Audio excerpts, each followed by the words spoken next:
Bonjour à tous, c'est MDA5. Aujourd'hui, nous allons faire un avant-match qui est tant attendu. Un match qui pour la France pourrait être historique, voire décevant si le revers si on perd.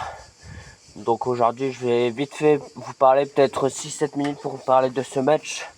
France-Espagne qui s'annonce passionnante car il y aura des confrontations qui seront juste incroyables. Un Ousmane Dembélé face à Lamine Yamal, un Kylian Mbappé face à Michael Oyarzabal, et à gauche, si Nico Williams revient en forme, ça pourrait être soit Doué ou Barcola. Et en face, un Nico Williams s'il est en pleine forme, sinon ce sera Alex Baena qui le remplacera. Mais même au milieu de terrain, je voyais beaucoup de personnes critiquer le milieu de terrain avant le match pour dire ouais, Adrien Rabiot et Manu Koné ça fait pas l'affaire.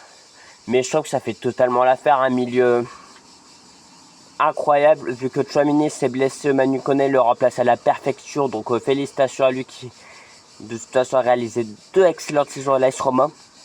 Et voilà, même la défense centrale, William Saliba et Upamecano, je la trouve plus solide, même si on a concédé plus de buts que la charnière Koubarsi qui sauve pas mal d'erreurs d'Aymeric Laporte avec Aymeric Laporte. Mais même en latéraux, je trouve que par contre l'Espagne remporte un point parce qu'à gauche, certes, Lucas Digne a rejoint le PSG cet été, mais en face on a quand même un gros client, Marc Cucurella, qui franchement est sensationnel ce joueur.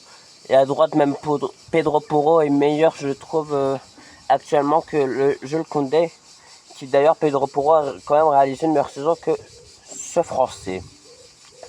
Mais aujourd'hui, ce n'est pas juste 2 affiches exceptionnelles, c'est une demi-finale de Coupe du Monde d'abord.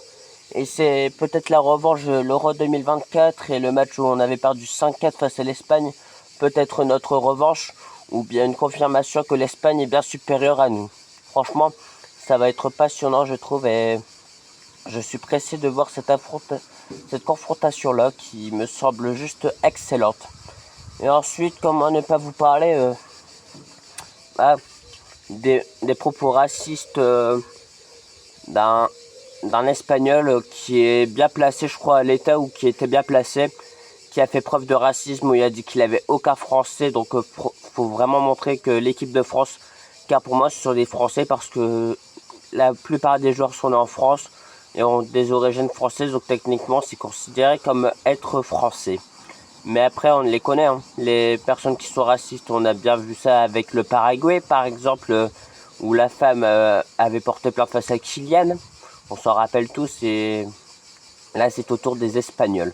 Donc franchement le racisme dans le football devrait être interdit, mais on a toujours autant, voire peut-être un peu plus qu'il pouvait en avoir auparavant. Car les gens, dès que c'est illégal, bah ils aiment bien. Je comprends pas cette mentalité là, mais bref, passons. Juste après le match face à la Belgique, ils s'étaient imposés vraiment de justesse les Espagnols. On a pu voir Lamine Yamal qui a dit ouais, si quelqu'un doit avoir peur, c'est bien la France. Pour provoquer encore une fois, et prions pour que la France gagne. Comme ça, Lamine Yamal, même si j'aime bien ce joueur, va se taire totalement. Et voilà. Parce que Lamine Yamal, il parle à chaque fois et souvent le karma se paye. Donc on va voir si Lamine Yamal fera un grand match et si l'Espagne passera en finale de la Coupe du Monde. Mais Didier Deschamps, le travail qu'il réalise, franchement, c'est extrêmement bien, extrêmement incroyable comme on dit, parce que quand même 3 minimum demi-finales en 3 éditions, 2018, 2022 on avait perdu au tir au but face à l'Argentine, et 2026 où on est minimum en demi-finale. Donc franchement, Didier Deschamps, le travail qu'il réalise, et au contraire de l'Espagne qui à la Coupe du Monde 2022 s'était fait éliminer par le Maroc en 8e de finale. Et en 2018, je crois que c'était aussi les 8e. Donc franchement, l'Espagne en Coupe du Monde, en ce moment, depuis pas mal d'années, depuis 2010, bah, ils font pas des parcours si incroyables que ça. Au contraire de la France qui est le pays le plus... non, pas le pays le plus réaliste, mais le pays le plus régulier des dernières Coupes du Monde qui se sont déroulées. Espérons qu'on ramène la 3e étoile. Et on avait vu une équipe de France maîtriser totalement son sujet face au Maroc qui avait réalisé un bloc bas. Au contraire de l'Espagne qui, certes la Belgique aussi avait réalisé un bloc bas, Mais on avait vu les Espagnols galérer. Il a suffi d'une erreur de Lamens, le gardien qui avait dû remplacer Thibaut Courtois durant cette Coupe du Monde, pour permettre à cette équipe espagnole de s'imposer encore une fois sur un but de Merino qui avait chaud aussi face au Portugal. Donc franchement, cette Espagne, elle n'est pas si folle que ça, au contraire de la France qui est pour moi la meilleure équipe de cette Coupe du Monde. Parce que franchement, ça va être incroyable ce match, intense. Je pense qu'il aura quand même pas mal de fautes pour montrer l'ego de certains joueurs. Mais ça promet un match ouvert. Enfin, on l'espère. Mais voilà, hein, je vous avais dit que j'allais faire un court débrief de 6-7 minutes. Et je vais donner mon pronostic qui sera osé. Je vois un 2-0 pour l'équipe de France, où Kylian Mbappé marque encore une fois, et peut-être le premier but de Michael Olise. Et à chaque fois, je vois Michael Olise, mais pour l'instant, il n'a toujours pas ouvert son compteur de but, malgré que ce soit le meilleur passeur de cette Coupe du Monde. Donc espérons quand même pour Michael qu'il ait au moins un but qu'il ait marqué. Parce que franchement, il est exceptionnel ce joueur, balle au pied.